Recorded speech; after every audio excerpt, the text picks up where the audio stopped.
Predator unleashed at Alien Academy, but it froze seeing its cubs with a human. The Predator was loose.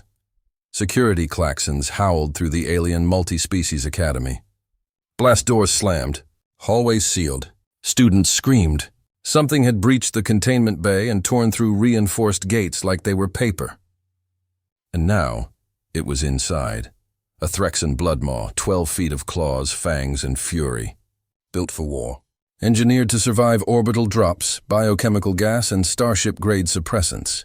Genetically tethered only to its young, and it had smelled them. Before we go further, hit like, drop a quick comment if you believe some bonds go deeper than fear. It may seem small, but it helps more than you know. Reposts are powerful too. Someone out there needs to remember the power of trust. The cubs were small. Barely 4 months old by Terran reckoning. Born in captivity, part of a dangerous interspecies rehabilitation project. The Academy had begged to host them, an act of galactic diplomacy, to prove that even the most feared species could be understood, nurtured, maybe even reformed. The mother had been held in stasis for transport. Something had gone wrong. A trigger, chemical, psychic, maybe even emotional, snapped its sedation. It tore through the medical wing. 6 guards down. One disarmed security mech thrown into a wall so hard the metal liquefied. Now it was hunting, not out of rage, out of instinct. It wanted its cubs. Commanders scrambled. Emergency plans failed. Non-lethal protocols deployed and shredded, and, in the middle of all of it, nestled in the corner of the crash habitat where the cubs had been kept, was a human, one unarmed, sitting, cross-legged on the padded floor with 2 growling, whimpering bundles of muscle and fur curled up against her chest. Her name was Maia. She wasn't a soldier, not a diplomat, not even a scientist. She was a behavior technician. A cross-species trauma specialist.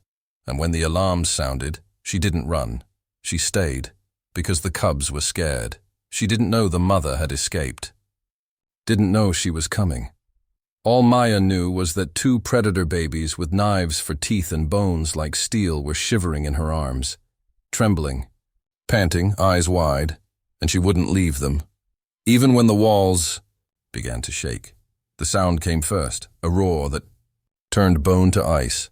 Not a cry of rage, a calling. The cubs snapped. Alert, their ears perked. Then the wall exploded, steel and fire. The mother stepped.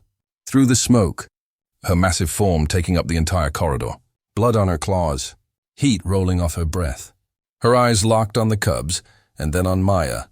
Security teams watching through cameras were certain this was the end. She was dead.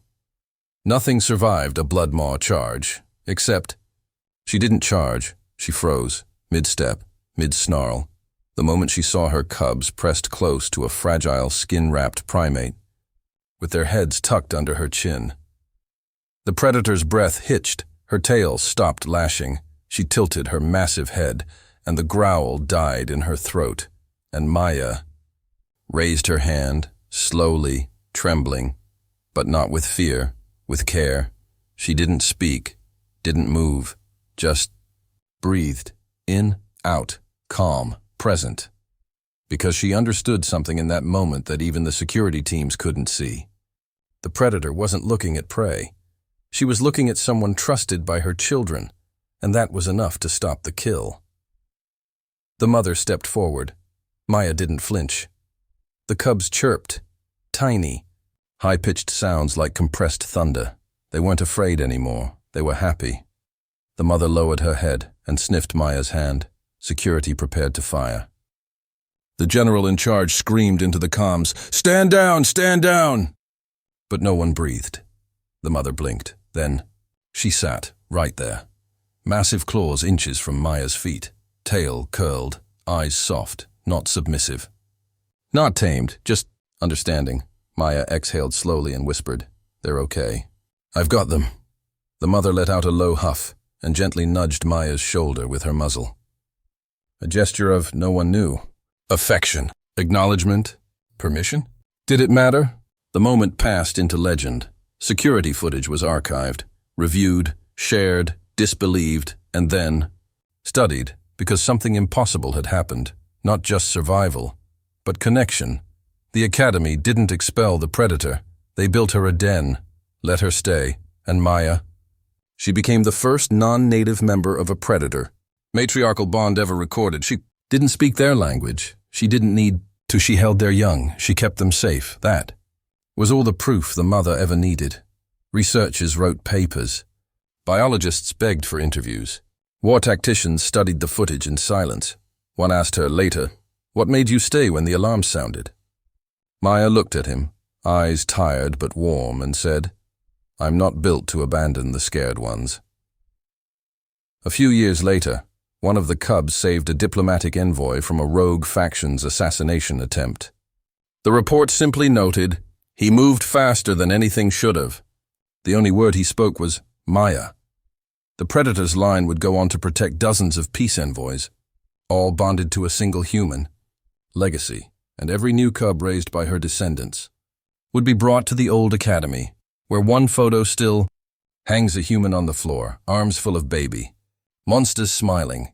Because when predators see fear, they pounce. But when they see love, real, raw, unwavering, they pause. Because love, even from a fragile creature like us, can make the deadliest heart hesitate. If a predator stood between you and the ones you protect, would you stay?